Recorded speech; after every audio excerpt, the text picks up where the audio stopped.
Hey all, today we are going to discuss about bruxism. Bruxism is also known as night grinding and bruxomania, right? So it is basically a habitual grinding or clenching of the teeth, either during sleep or during waking hours, as an unconscious habit, right?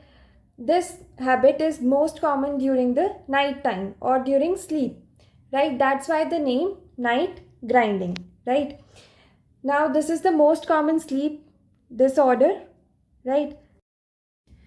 Now, the etiology or the causative factors behind bruxism or night grinding. So, the number one factor is local factors, that is mild occlusal disturbances, which occurs during the transition phase of the dentition, that is during the transition from the deciduous to the permanent dentition, which is seen in children, right? So this is the number one factor, that is mild occlusal disturbances. Now the second factor is systemic factors, which includes gastrointestinal disturbances or subclinical nutritional deficiencies, allergy or endocrine disturbances. These all contribute to the bruxism, right? That is night grinding.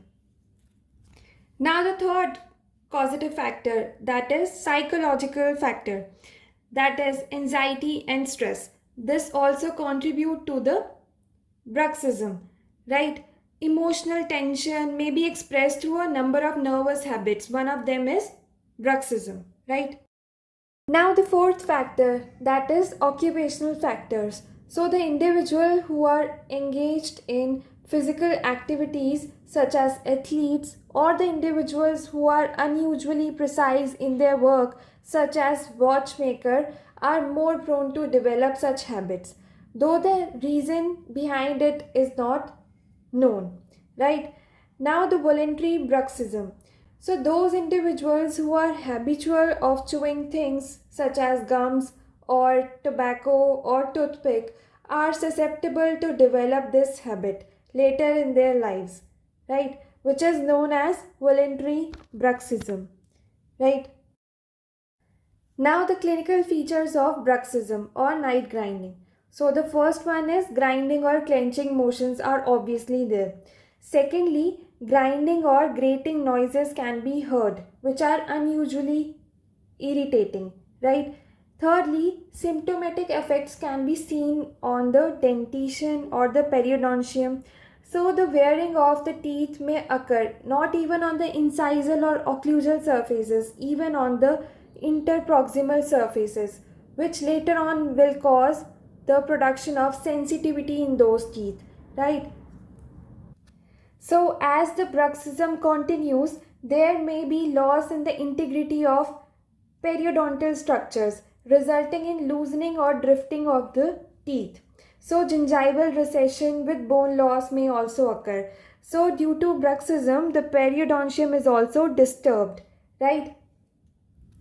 Thirdly, hypertrophy or the enlargement of the masticatory muscles can also be seen, especially the masseter muscle. The effects are seen on the TMJ, that is the temporomandibular joint, are also seen. The traumatic injury to TMJ can also occur due to continuous clenching without normal rest to the joint, right?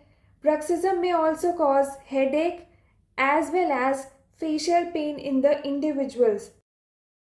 Psychological and behavioral effects are also seen in individuals suffering from bruxism but are difficult to correlate with this habit, right?